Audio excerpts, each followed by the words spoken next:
very faintly, as though he was in on a private joke, as though he knew her, although they'd only just met and never spoke after that first introduction. Then there was the fact that he was the sort of man no woman with blood in her veins would ever forget once she'd seen him. His face, shadowed intriguingly now, rather embossed itself on one's memory. So few men actually caused a sharp intake of breath. Judging from his reputation, he took full advantage of this. None of this mattered to Tommy. He hadn't a title and he was a rake, and everyone knew she had rules about these things. Ironically, however, he'd said the only thing that truly interested her all afternoon. She'd overheard it. "Well, if it isn't the celebrated Miss Thomasina de Ballesteros, what could possibly bring you to—" He peered into the window. "A crouching position outside the window of a powerful married duke?" His voice was very quiet, very baritone, and intolerably amused. "It's not what you think, Mr. Redmond," she managed with icy elegance, or as much elegance as one could muster whilst whispering. "And one might ask the same of you." Above their heads, framed in the square of light of his French doors, the man moved to kindle another lamp, and even more gaslight flared into the room. He was as illuminated as if he was a player on a stage now. How very helpful. Now she just had to get rid of the sudden new audience member. "I'm smoking a cheroot. I'm the last to depart a dinner party at this very residence to which I was invited. It took place inside the house. I must say, however, that I'm unutterably touched that you care what I think." "Oh, I don't," she hastened to disabuse, distractedly because the Duke of Greyfolk was choosing a book from a bookcase now. Which book? What does he read?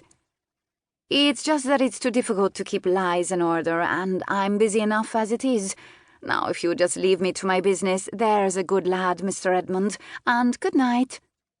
Jonathan Redmond exhaled smoke, politely away from her, toward the sky. "You speak from experience." "The lying," he said after a moment. They still spoke in hushes. She cast a glance his way. She resented every second her eyes weren't staring through the window. Inside, the Duke settled into a chair with a book and seemed to take his time burrowing in, finding just the right position for his buttocks. A new chair, or one that bore his imprint and he was just trying to wriggle into it properly. How she wanted to know the title of the book. "Naturally, everyone lies, even you, I'd warrant. Perhaps especially you, given your reputation, Mr. Redmond, and the company you keep. The reason I'm standing here is most assuredly not what you think, so you may save your innuendos for the next fashionable salon you choose to grace with your presence." He merely nodded along, as if everything she said followed a script. The rudeness was very unlike her, but one tended to revert to childhood defences when cornered. Above their heads, the Duke stood up, reached beneath them and gave his trousers a tug.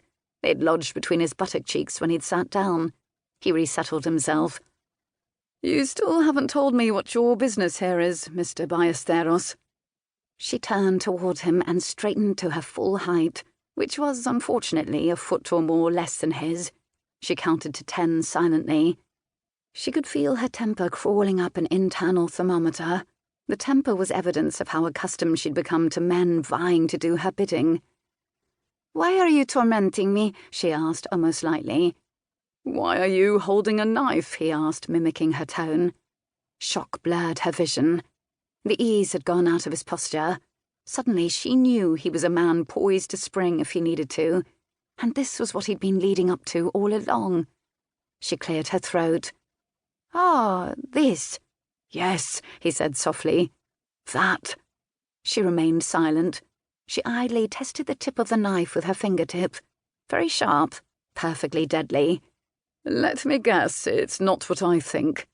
"Think, Tommy, think." "I'm carrying a knife," she said slowly, "because I don't own a pistol." He nodded at this inanity thoughtfully. "Oh, one should always carry a pistol. In fact, I'm carrying one now." And so he was. There it was, gleaming in his hand. How had he done that?